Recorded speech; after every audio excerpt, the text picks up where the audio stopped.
Alô, galera do Caminho do terceiro ano, tudo bem com vocês? Espero que estejam bem. Olha só, galera, chegando na reta final da preparação, né? A vaga tá te esperando, tá logo ali, gente. Verdade, verdade, acredita nisso. Acredita nisso, você tá em condições sim de beliscar uma vaga. Não fique esperando para adiante, não. Reta final agora, aprofunda os estudos, procura mapear a prova. Eu fiz o comentário da prova, tem uma aula bônus aqui que eu comento a prova, comento o programa de vocês. Dê uma olhadinha nessa aula bônus que está disponível aqui no Ava do Camil, não é? A prova não é bicho de sete cabeças, tem uma ou outra questão mais arrochada, mais difícil, mas é para você e para o seu concorrente também. Das 12, você tem que buscar acertar ali 10, 9, 10. Você consegue se resolver com isso daí, consegue estar lá dentro, verdade. E acho mesmo que é possível. Não esquece, aqueles conteúdos que você porventura não viu aqui regularmente na base comum e no itinerário do caminho do terceiro ano, eu coloquei, nós da equipe de geografia, colocamos um material complementar, que é um banco de aulas que você pode buscar, aulas que nós fizemos para o segundo ano, enfim, aulas gravadas que você pode buscar lá, caso você tenha alguma necessidade, tá certo? Para o teu concurso da SPSEX. Aqui nós vamos enfrentar esse que é o nosso último grupo de assuntos antes da prova, vai nos envolver 3 aulas, né? Sobre modais de transporte mundial e do Brasil e seus impactos socioeconômicos e ambientais. Objetos do conhecimento, então, vamos trabalhar com as redes de infraestrutura associadas à logística de transportes, modais de transporte no Brasil e no mundo, classificação dos modais de transporte e dinâmicas e impactos da infraestrutura de transportes na economia brasileira. Nós teremos 3 encontros que vão acontecer da seguinte forma. Nesse primeiro encontro nosso, nós vamos trabalhar com alguns poucos slides, basicamente discutindo a parte mais teórica sobre os modais de transportes, né?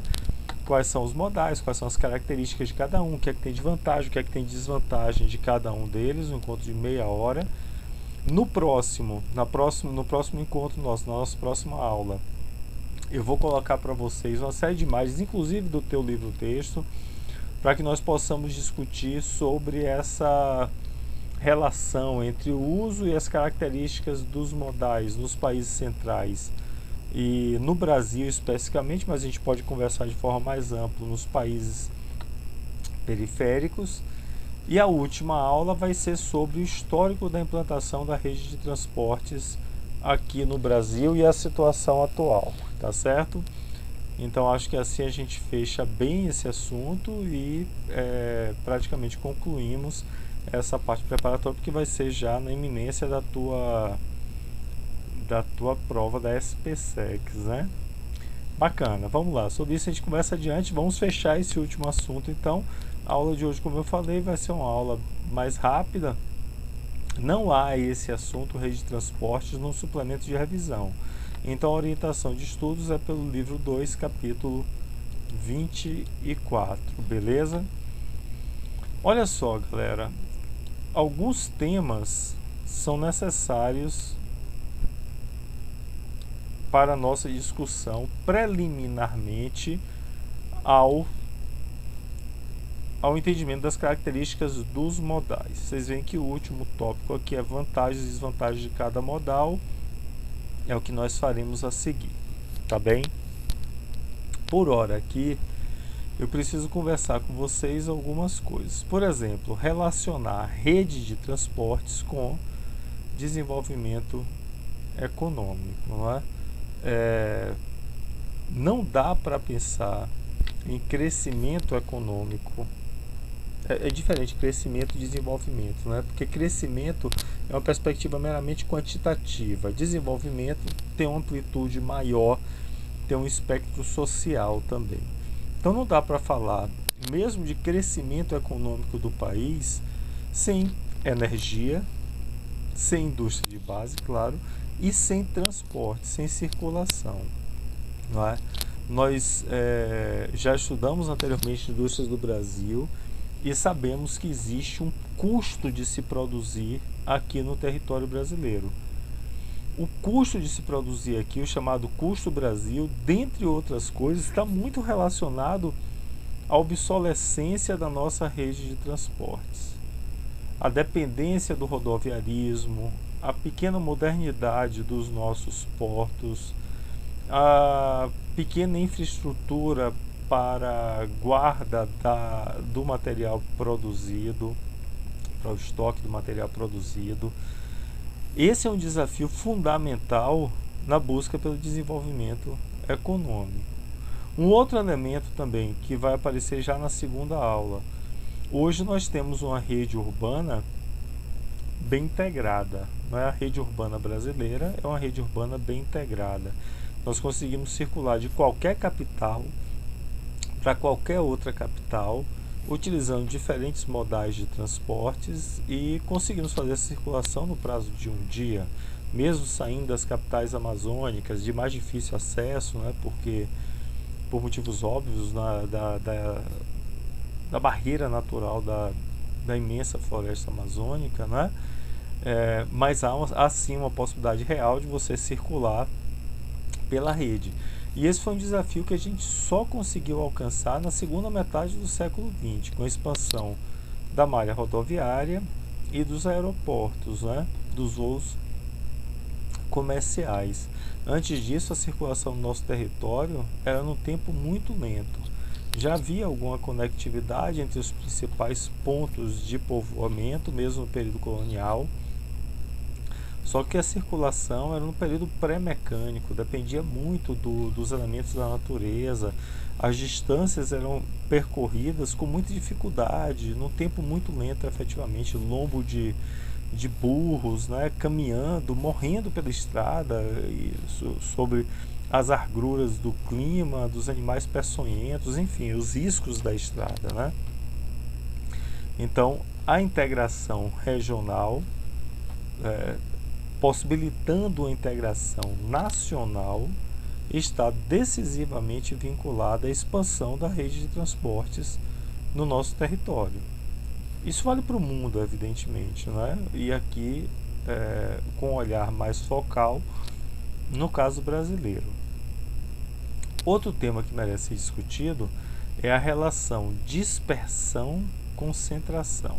A rede de transportes possibilita claramente uma dispersão da produção, não é? Concorda comigo? Você consegue alcançar pontos mais distantes a partir de uma possibilidade física de que isso aconteça. Hoje a gente pode falar que tem uma dispersão da produção no âmbito global, certamente a partir do advento das redes de transportes. Por outro lado, nas regiões mais concentradas de produção e de riqueza, nos principais nós da rede, é também onde nós temos as malhas mais densas, as malhas de transportes, ou melhor dizendo, uma maior implantação de equipamentos de engenharia de transportes. Então, essa relação de concentração e dispersão é fundamental para o entendimento da economia contemporânea, desse mundo globalizado, né? É claro que isso acompanha a própria evolução do capitalismo, e agora mais do que nunca. Se eu entendo o fenômeno da globalização, e nós vimos isso na base comum, discutimos muito na base comum, né? Com um processo contemporâneo de aceleração de fluxos imateriais, mas também fluxos materiais, a circulação de fluxos materiais de pessoas e mercadorias está visceralmente ligada, essa circulação está ligada à rede de transportes.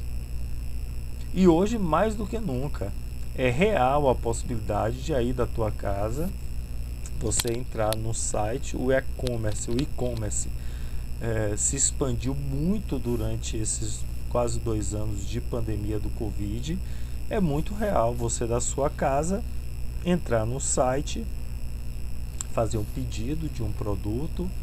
Você vai ter que estabelecer um padrão de pagamento, né? Boleto, Pix, cartão, o que seja, e esse equipamento vai chegar na tua casa. Pode vir, pode ser uma comida que vem do mesmo bairro, mas pode ser um livro estrangeiro que vem de um outro país, que nem aqui no Brasil tá. E essa possibilidade real está muito associada à expansão da rede de transportes mundiais. Então é uma realidade que nos acompanha. Não dá para entender o fenômeno da globalização sem a expansão tecnológica e física da rede de transportes. É essa discussão no final das contas aqui, entre fixos e fluxos.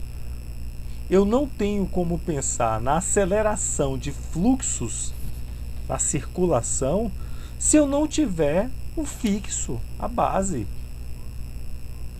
Aconteceu recentemente, a minha história não interessa, assim, como pessoa não interessa, né? Mas é um exemplo que certamente cabe para muitos de vocês.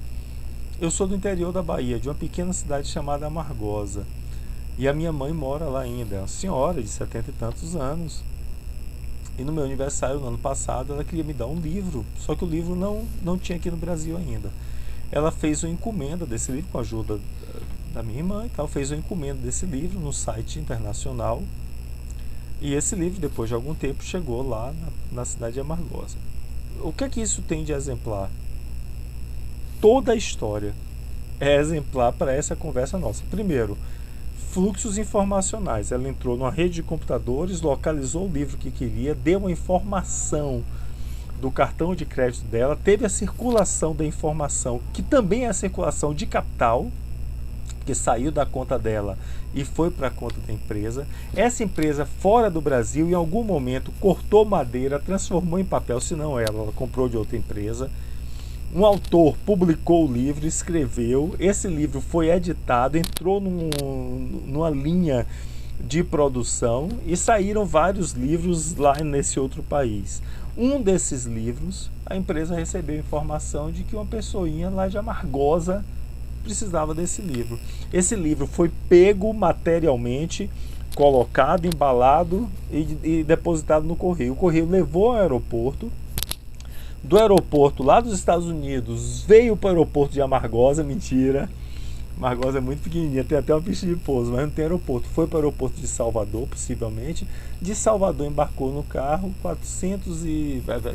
250 quilômetros depois, chegou nos Correios em Amargosa, e aí a pessoa pegou e caminhando deixou na casa da senhora minha mãe.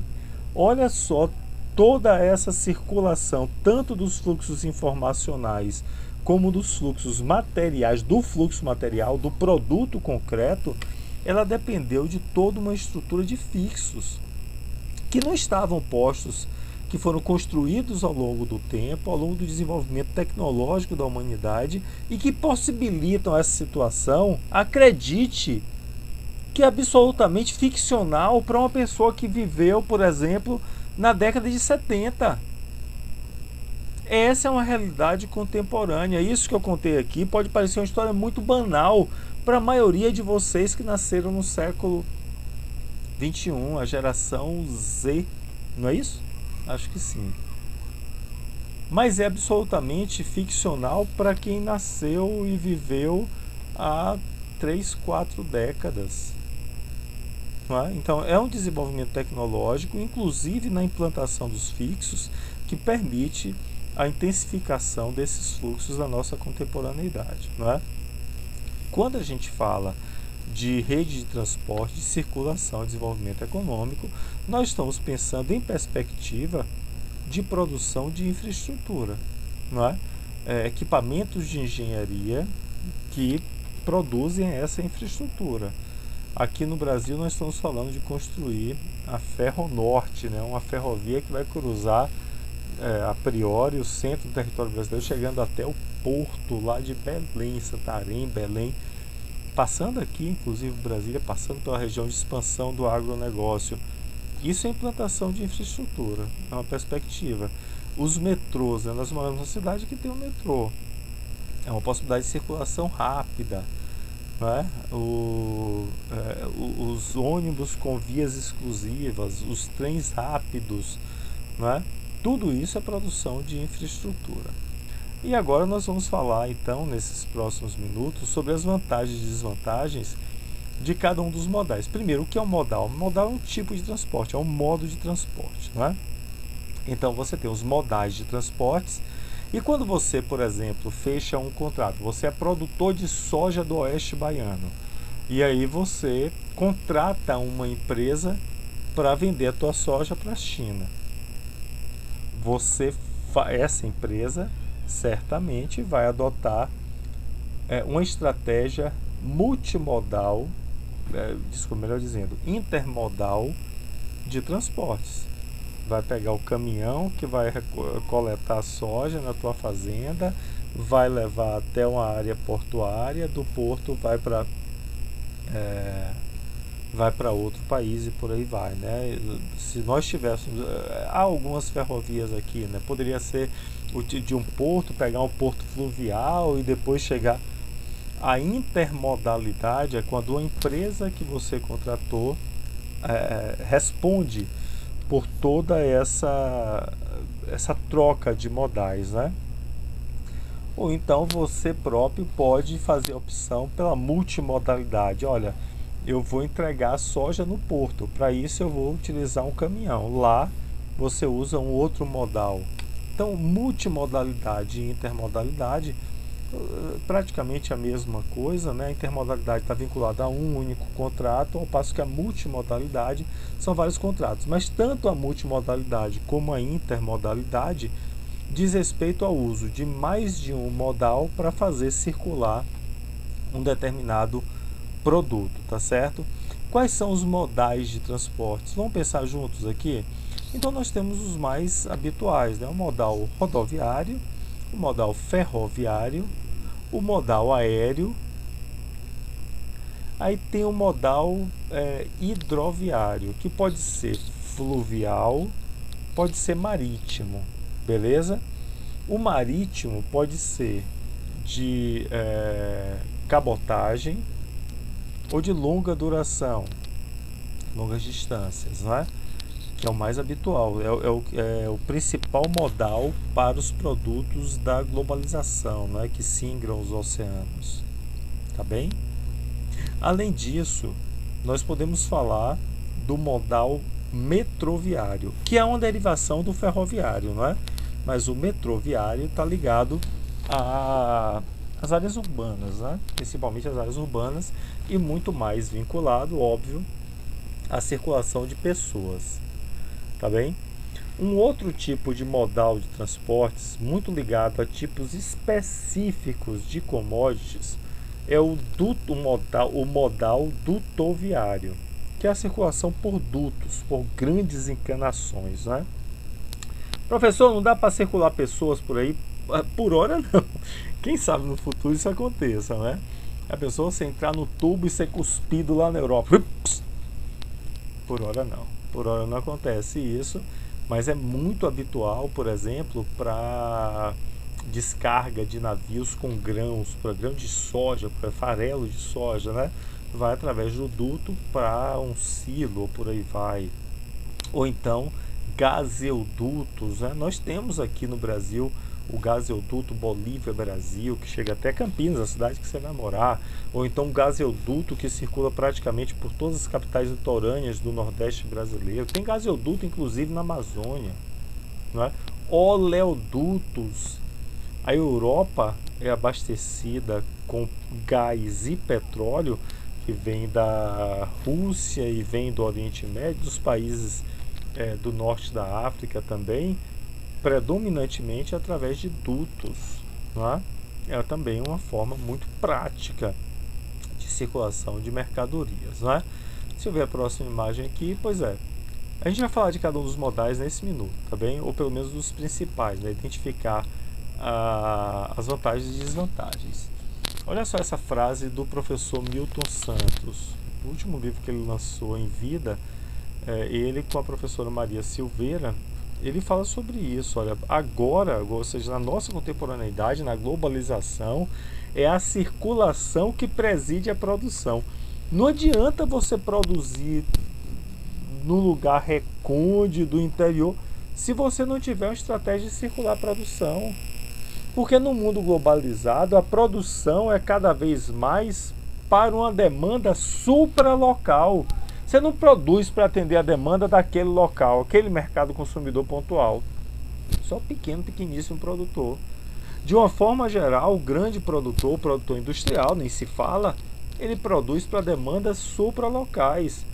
Então, antes de produzir, eu preciso pensar em como eu vou fazer circular essa produção. É um pressuposto fundamental para a produção. Ele está falando aqui, pois agora a circulação preside a produção. Os fluxos daí decorrentes são mais intensos, mais extensos e mais seletivos. Ele é craque, né? Baiano, Milton Santos. Vamos adiante. Chegamos aqui então. Olha só. Aqui você tem a eficiência dos meios de transporte. Eu acho que vai ser bem bacana nós pensarmos então em características, pelo menos desses modais aqui, não é? O modal rodoviário, aqui embaixo, automóvel, o modal aeroviário, o modal ferroviário, perdão, e aqui no meio urbano, de alguma forma, tem o modal metroviário, né? Está vinculado, na verdade, e o modal hidroviário. Ele não destaca aqui se é oceânico ou se é cabotagem ou mesmo se é fluvial, né? Mas a circulação por navios. E aqui você tem um gráfico muito interessante para ver do ponto de vista de alguns critérios, capacidade de carga, claro, né? Custo do veículo, velocidade, consumo energético, ruído, facilidade de acesso à rede, poluição do ar e acidente, não é? O que é que tem de muito forte e o que é que tem de fraco, tá certo? Bacana, vamos fazer isso, vamos fazer essa brincadeira, analisar juntos esse é a parte mais densa da aula, penso eu, não é? Eu vou começar pelo mais utilizado aqui pelo Brasil, né? Que é o automóvel. Você percebe que em autoestrada, no meio rural e na cidade, não é? Aqui na cidade já aparece muito forte 4 quadradinhos. Vamos ver quais são. Antes de ver os quadradinhos, vamos pensar um pouco juntos aqui. O que é que tem de bom, o que é que tem de ruim no modal rodoviário? O que é que tem de bom? Nenhum outro modal permite tamanha mobilidade. Numa estratégia de circulação de seu produto, seja multimodal, seja intermodal, você vai precisar do modal rodoviário. O rodoviário, por menos que você use, é ele que vai pegar o produto do porto, do aeroporto e levar para a tua casa.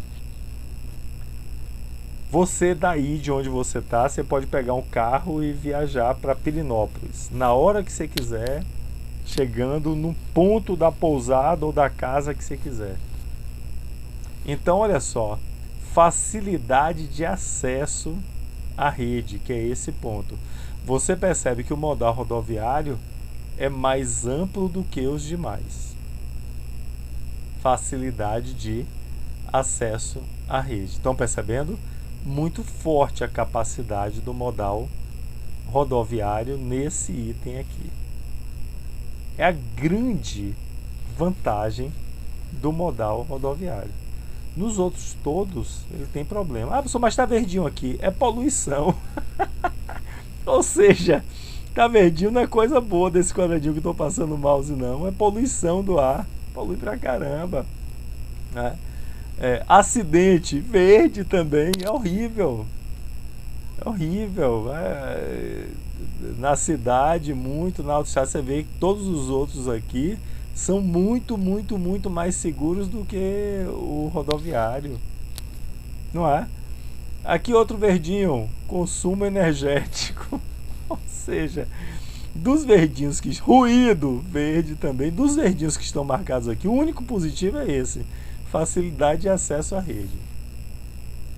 Tudo mais capacidade de carga fraca, custo do veículo, é baixo o custo do veículo, mas é pulverizado. Como assim pulverizado? Você precisa de muitos veículos para circular carga, para circular uma pessoa.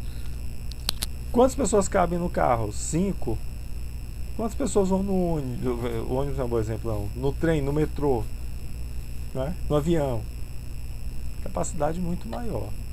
Você percebe que, olha outro aqui, velocidade. Ah, professor, meu carro corre pra caramba. Não importa. A velocidade na cidade, tráfego urbano, fica aprisionado, né? Na autoestrada, um pouco melhor, considerando que você chega nos diferentes pontos. Mas para circulação de carga, é horrível. Porque quando você junta capacidade de carga com velocidade, fica pequena. O avião, então o transporte rodoviário, o modal rodoviário é super importante, fundamental, mas ele tem um monte de problemas, então ele deve ser utilizado pontualmente. O avião mais veloz, super rápido, não é? E só. Sim, e é seguro. Então é muito veloz. Professor, mas se o avião cair, morre todo mundo. Gente, não cai, mas não cai tanto. É muito raro. Quantos aviões circulam diariamente? Quando é que você tem notícia de que um avião caiu? É tão raro que quando acontece no mundo, vira notícia. É muito seguro. É muito seguro. São as duas grandes vantagens. É muito veloz e é seguro, não é? São as duas grandes vantagens. E por isso ele deve ser utilizado ou para circulação de pessoas, né, a negócios, apesar do custo ser alto. Cadê? Tem custo aqui? Custo do veículo, né? O custo é alto, mas para a circulação de pessoas seria adequado, ou para produtos de grande valor, joias, enfim, produtos de grande valor, né, que justifiquem o seu uso. O ferroviário tem todas as vantagens que o rodoviário não tem. O ferroviário tem todas as vantagens que o rodoviário não tem. A única desvantagem do ferroviário é exatamente facilidade de acessar ele. Ele segue um trilho. Ele não tem mobilidade. Mas pode construir. Tudo bem, você pode construir uma outra linha. Mas ele não é tão flexível quanto o rodoviário. Fora isso, tem maior capacidade de carga, é muito mais seguro, não é? Apesar de ter um custo de implantação alto, mas quando você relaciona custo do veículo, custo de implantação com a capacidade de carga e mesmo de manutenção, ele é muito mais viável que o rodoviário. Para cargas nem se fala, mas também para o meio urbano. Aqui no Brasil, aqui em Brasília tem um metrô, não é? Mas me parece que não é tanto utilizado, não é tão utilizado quanto o transporte rodoviário. Eu não sei se algum de vocês usa o metrô cotidianamente. O custo pode ser um pouco alto, mas ele é absolutamente mais seguro e rápido do que você pegar um ônibus, por exemplo. Agora, para chegar no colégio militar, por exemplo, a linha não chega, vai chegar lá na rodoviária. Você vai ter que pegar ou um outro ônibus ou então vir caminhando para o colégio militar, que é o problema da mobilidade, não é? Percebam só que o transporte hidroviário tem uma situação bem parecida. A capacidade, eu estou entendendo aqui que barco é fluvial, não é? E navio, ele está utilizando navio para navegação oceânica. O custo do veículo é alto. A capacidade é a maior que tem, né? A capacidade do navio. A velocidade do navio para singrar o oceano com tamanho, volume de coisas, não é tão baixa. A velocidade de um barco é menor. Consumo energético baixo, ruído baixo. Agora, facilidade de acesso à rede. Transporte fluvial, você depende ou do rio navegável ou então de canais artificiais. É difícil, não é? O Brasil tem e usa pouco e mal, como nós vamos ver. O navio, ele chega no porto. Do porto para dentro, você vai precisar de outro modal, não é? Então tem esse problema. Agora, acidente é muito fraco, quase que não tem acidente também, não é? Esse quadro aqui é muito interessante, muito educativo, e praticamente eu fecho a aula com ele. Aqui vão ser outros elementos que vão complementar essa nossa análise, não é? Custo, distância, rodovia, ferrovia e via fluvial, não é? O custo de início é alto. Quando você relaciona com a distância, ele fica barato. Aqui, diferente da rodovia, o custo inicialmente é baixo, o custo do transporte. Mas à medida que você relaciona com a distância, o custo aumenta muito, por conta da capacidade de carga. Tá certo? Então aqui seria, para pequenas distâncias, rodovia. Melhor situação, bem bacana isso, né? Para médias e longas distâncias, ferrovia. Para grandes distâncias, especialmente oceânicas, via, aí não é fluvial, né? Seria o barco. Tá certo? Bem bacana esse gráfico também. Aqui finalizando, o penúltimo slide, se eu não me engano, fazendo um esquema de funcionamento do sistema que eu falei para vocês, intermodal, não é? E mostrando as caras. Eu não vou fazer a leitura aqui, recomendo que vocês façam, né? Fazendo a relação entre os modais, né? Especialmente aqui ferroviário e rodoviário. E esse é o último slide. Eu trouxe só para deixar uma pulga atrás da orelha de vocês, né, para incitá-los a pensar sobre isso. Na próxima aula nós vamos começar trabalhando com um gráfico muito similar a esse aqui, né, que mostra a porcentagem de utilização dos modais marítimo e hidroviário, ferroviário e rodoviário em diferentes países, desde um pequeno país voltado para o mar, como a Holanda, você vê que o marítimo é muito maior, países que têm dimensão parecida com o Brasil, como Canadá, Estados Unidos e Argentina, o Brasilzão aqui no meio e a Alemanha. Vou deixar que vocês façam essas análises, só vou chamar a atenção aqui para como que o Brasil, mais que todos os outros, usa imensamente o transporte rodoviário. Mas isso a gente vai discutir na próxima aula. Aqui falando da obsolescência dos nossos portos, olha o número de trabalhadores, média utilização de trabalhadores para movimentação de contêineres. O nosso principal porto, que é o Porto de Santos, utiliza 30 trabalhadores para movimentação de contêineres, ao passo que portos mais modernos, ainda que muito mais movimentados que o nosso, como o Porto de Roterdã, na Holanda, é o segundo porto mais movimentado do mundo, só perde para o Porto de Singapura, e utiliza 5 trabalhadores para a movimentação de contêineres, por conta da forte mecanização, não é? Galera, essa aí é uma conversa que nós vamos voltar a ter na próxima aula. Por hora, paramos por aqui. Achei a conversa super produtiva, espero que vocês tenham gostado. Próxima semana continuamos a pensar na rede de transportes comparativamente mundo e Brasil. Beleza? Beijo, bons estudos, até mais.